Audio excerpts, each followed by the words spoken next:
Good morning, Tacoma New Life Church. Today is September 7th. It's Monday. It's Labor Day, and we are on day 11 of the Bible reading plan, Parenting God's Way. And without saying too much, I really hope and pray that that the topic of parenting and this reading plan may have served you well or is serving you well. We don't have that many days left with this plan, and so as we are on the tail end of this Bible reading plan, I just hope and pray that it's been nourishing to your soul. And so with that said, we are on day 11, and our theme for today is areas of successful parenting, and we're going to be looking at finances, right?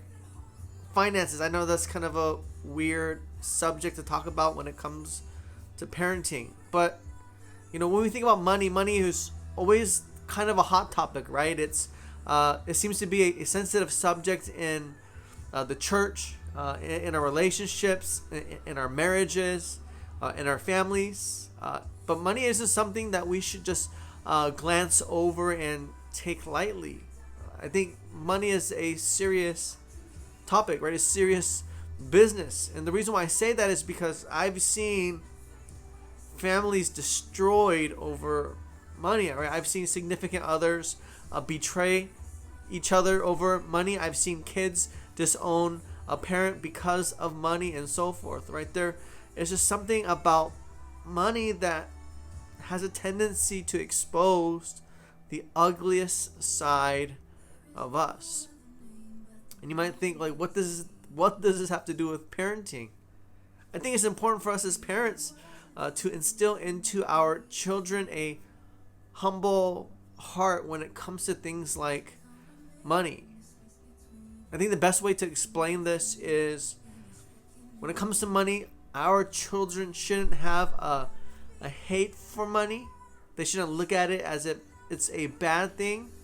But on the other side of the spectrum, money isn't something that they should obsess over and let it dictate and drive their life. Does that make sense? I hope that makes sense.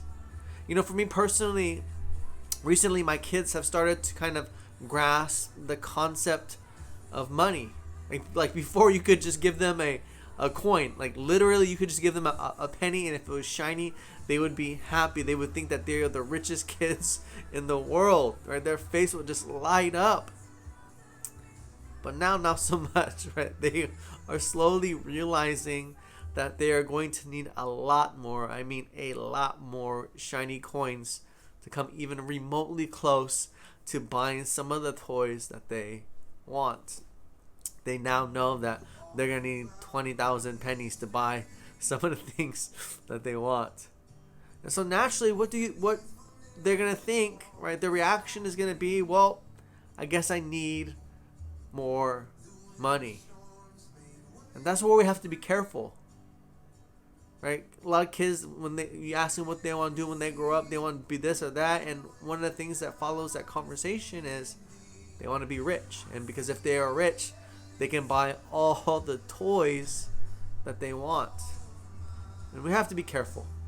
You see, in 1 Timothy chapter 6 verses 9 to 10, it says, I'm reading from the ESV translation, but it says, But those who desire to be rich fall into temptation, into a snare, into many senseless and harmful desires that plunge people into ruin and destruction. That's very strong language. And verse 10 says, For the love of money is a root of all kinds of evils. It is through this craving that some have wandered away from the faith and pierced themselves with many pangs. We hear the phrase or this verse, money is the root of all kinds of evil, and we instantly think that we have to live like this life of poverty, that we need to have this very construed view of money and think that it's bad, when it's not. Like, money isn't a bad thing, right? Some of the wealthiest people I've had the pleasure of meeting and doing ministry with have been the most generous, and vice versa. The people who have been not that financially blessed are the stingiest people that I've come in contact with. You see how that works? But a lot of this is because it's a matter of the heart. This is a heart issue, right? Deep down inside, when it comes to money, this is a heart issue.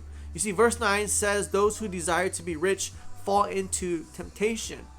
And here, right, this desire is more of a like at all costs or by any means necessary kind of desire, right? Like it's the only thing occupying your mind. It's the only thing that's driving you, right? And all you're doing is just you're so focused on making money, having more money, making it more mine. And you see what happens is when you become fixated on money, that's where all the problems begin, right? It's where the problems grow and arise, and really it just has a tendency of magnifying in our lives. And we end up obsessing over money as if it's going to solve all of our life's problems.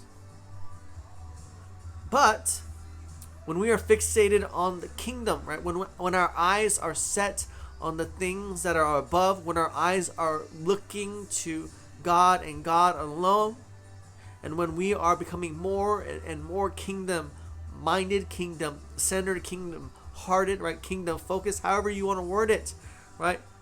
It is then that our view of money and riches changes. It modifies, it alters.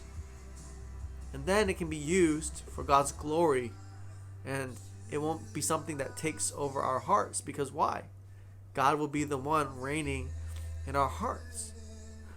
That's why Jesus says in Matthew chapter 6 verses 19 to 21, right? And this is so important when it comes to the posture of our hearts and our understanding of money and what we treasure and value, right? Jesus says, do not lay up for yourselves treasures on earth, where moth and rust destroy and where thieves break in and steal, but lay up for yourselves treasures in heaven, where neither moth nor rust destroys and where thieves do not break in and steal. For where your treasure is, there your heart will be also. So if we teach our children about the gospel, and we help them see the importance of God's rightful place in their heart and in their lives, then what they will value most won't be money. The thing that they treasure most won't be the material things of this world, but the thing that they will value most is God. And when I say God, the thing that they'll value most is what God has done for them through the life of Jesus Christ. And that, right, the gospel will be the treasure stored away in their hearts. And so when it comes to things like money, it won't consume them. Instead, with their hearts fixated, with their hearts set on Jesus, with their hearts postured into the kingdom's direction, money will not be the root of all evils, but money will be a means to aid in the work of the kingdom that is already at hand. You see, I'll close with this example. Derek Carr, he is the starting quarterback for the now Las Vegas Raiders. Back then they were the Oakland Raiders, and then they relocated this season. A couple years back, Derek Carr signed a contract extension. Guess how much it was valued at? It was $125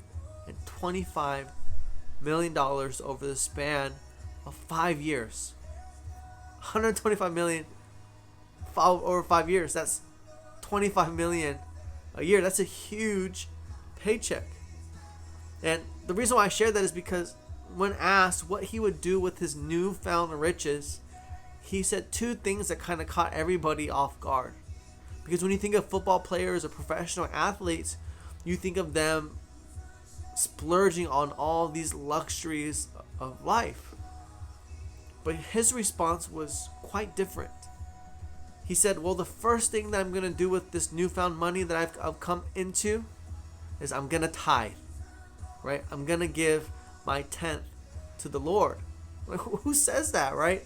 And professional athletes, like, who says that? And the second thing that he said, is that he said, well, this money, man, it's going to help a lot of people. Take notice to the posture of his heart. Take notice to where his treasure is. You see, his parents did a great job of raising him and teaching him the importance of not money, but the gospel. And because he understood the importance of the gospel when it came to things like money, despite how much he had, he knew exactly what he treasured most and what to do with the things that God has given him. You see, if we teach our children that things like money belong to God and come from God, when they receive it, they'll use it to honor him and glorify him. In Leviticus 27:30, it says, every tithe of the land, whether of the seed or a seed of land or of the fruit of the trees, is the Lord's. It is holy to the Lord. All that we have, all that our children have, belongs to the Lord. And as parents, may we teach them to use all things for the glory of the one who has loved us and saved us all. Would you have a blessed Monday, and may you go in peace. Amen and amen.